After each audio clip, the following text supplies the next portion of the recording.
بیٹا ज़िंदगी एक लंबा सफ़र है, इसे पीना शुरू कर, इसे उतारना शुरू कर, इसे संवारना शुरू कर, इसे जमा करना शुरू कर।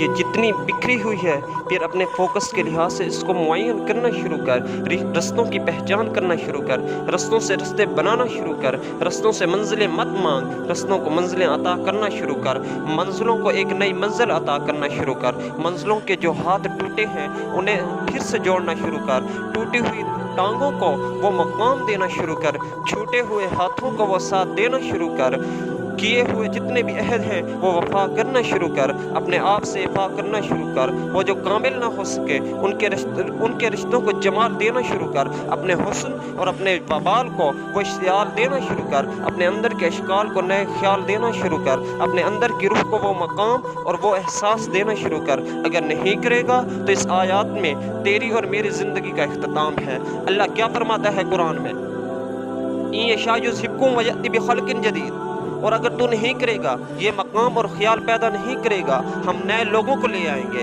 And you will be replaced from this world, जिन्होंने बड़ाइयों की एक बड़ाई बख्शी होती है। ज़माने के अंदर उसके पास सबसे कीमती दो चीज़ें हैं जिसको वो अपनी जान और ज़िंदगी से ज़्यादा कदर करते हैं। एक वक्त है, दूसरा तजर्बा है। वक्त तो है अभी फ़िलहाल, तजर्बा अभी तेरे पास नहीं है। बेटा तेरी उम्र अभी कच्ची है क्योंकि तेरे अंदर तजर्बा नहीं, तेरे पास सिर्फ एक चीज़ है। वो अगर इस उम्र में हो, तुझे मैं शर्तिया कहता हूँ, अगर मरने से पहले तू इस उम्र तक पहुँचा है, वो चीज़ जो तुझे इस उम्र तक ही लेकर गई है वो जज्बा है, वो हौसला है। अपने आप को थाम के रख। You have the will write now, अगरचे तेरे पास एक्सपीरियंस नहीं होगा, तेरी अभी शादियां नहीं हुई, तेरे अभी बच्चे नहीं हैं, तूने शरीके को मुंह नहीं दिया अभी तक, तूने बाप और माँ की शरीके को मुंह नहीं दिया, तूने लोगों की सियासतों को नहीं समझा, तूने हसद बोझ नहीं देखे, तूने अभी देखा किस तरह के लोग गेमिंग करते हैं, तूने ये नहीं देखा कि लोग किस तरह टांगे काटते हैं, तूने नहीं देखा कि तुझे किस तरह लोग थूक की तरह फेंक कर इस्तेमाल करेंगे।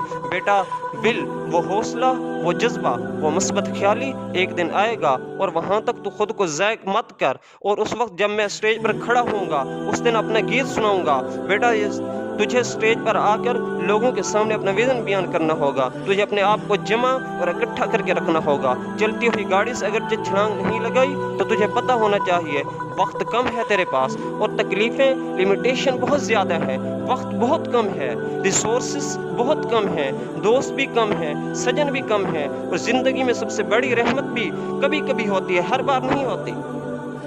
दुश्मन भी नहीं होंगे तेरे पास, म्यारी दुश्मन भी कम होंगे, क्योंकि म्यारी दुश्मन भी बहुत कुछ सिखा जाते हैं, म्यारी दुश्मन भी बहुत कुछ बता जाते हैं। और दुश्मन से जंगें इंसान को पावरफुल बनाती हैं, और ज़िंदगी में ग्रो करने के लिए दुश्मनियाँ भी कमाल की चाहिए होंगी। तुझे दोस्तों में भी बड़े कमाल की चाहते होंगी, तुझे दोस्त भी बड़े कमाल के चाहिए होंगे, तुझे अपने आप से भी जंग बहुत कमाल की चाहिए होगी, उसमें रहनुमाई और औसाफ भी कमाल के चाहिए होंगे। इस टाइम पर तेरे पास सिर्फ एक चीज़ है, ये किताबों के रट्टे लगाओ डिग्री हासिल करने के लिए।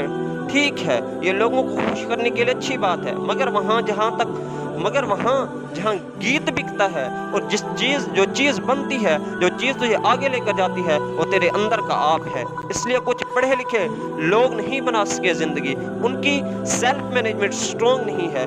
कितने ही माठे ही लोग ही थे, मगर कायनात को एक कायनात देकर चले गए, क्योंकि उनके कलेजे के अंदर बहुत हुस्न है, वसत है, तनव्वुर था, असूल था, तनकीदें थी, तदब्बर था, मामलात थे, तफक्कुर था, तदब्बर था, तज़क्कुर था, नसीहतें थी, उन्हें बल आता था ज़िंदगी जीने का, ज़िंदगी चलाने का, उन्हें तरीका आता था ज़िंदगी के असूलों को आगे लेकर जाने का। इस टाइम पर अगर तो अपनी, क्योंकि अभी ज़िंदगी तेज़ नहीं हुई, शादियां नहीं हुई, बच्चे नहीं हुए, सियासतें गर्म नहीं हुई, लोग तेरे खिलाफ नहीं हुए, तो इब्लीस अभी तेरे खिलाफ इकट्ठे नहीं हुए, शैतानों को मरच नहीं लगी अभी तेरे खिलाफ, मिजाजों को तेरे खिलाफ अभी मरच नहीं लगी। बेटा अभी वो वक्त है, अभी वो लम्हा है, अभी वो टाइम है तेरे पास कि तू अपनी बुनियादी सोच को पक्का कर, रोज़ पक्का कर। वो टूटेगी इस उम्र में, फिर पक्का कर। वो टूटेगी, शक में जाएगी, फिर पक्का कर। वो बदमाशियाँ करेगी, वो अंदर से ख्वाहिशात का बाजार गर्म करेगी, फिर इकट्ठा कर। फिर असूलों को, सदाकत को, सच्चाई के सबक को फिर से ज़िंदा कर। बेटा, ये ज़िंदगी का सफ़र बहुत कठिन है, ये ज़िंदगी का रास्ता बहुत मुश्किल है, बहुत दुश्वार है। ज़िंदगी फूलों की सेज नहीं, ज़िंदगी कांटों की सेज है, कांटों का बिस्तर है। ज़िंदगी हमवार नहीं, इसे तुझे जीना होगा, हर हालात में जीना होगा। हालात इन कुत्तों बिल्लों की परवाह किए बगैर तुझे इस ज़िंदगी को जीना होगा। ज़िंदगी के अंदर आने वाले हर मुश्किलात का सामना तुझे डट कर करना होगा। वाखिर दावाना अल्हम्दुलिल्लाहि रब्बिल आलमीन।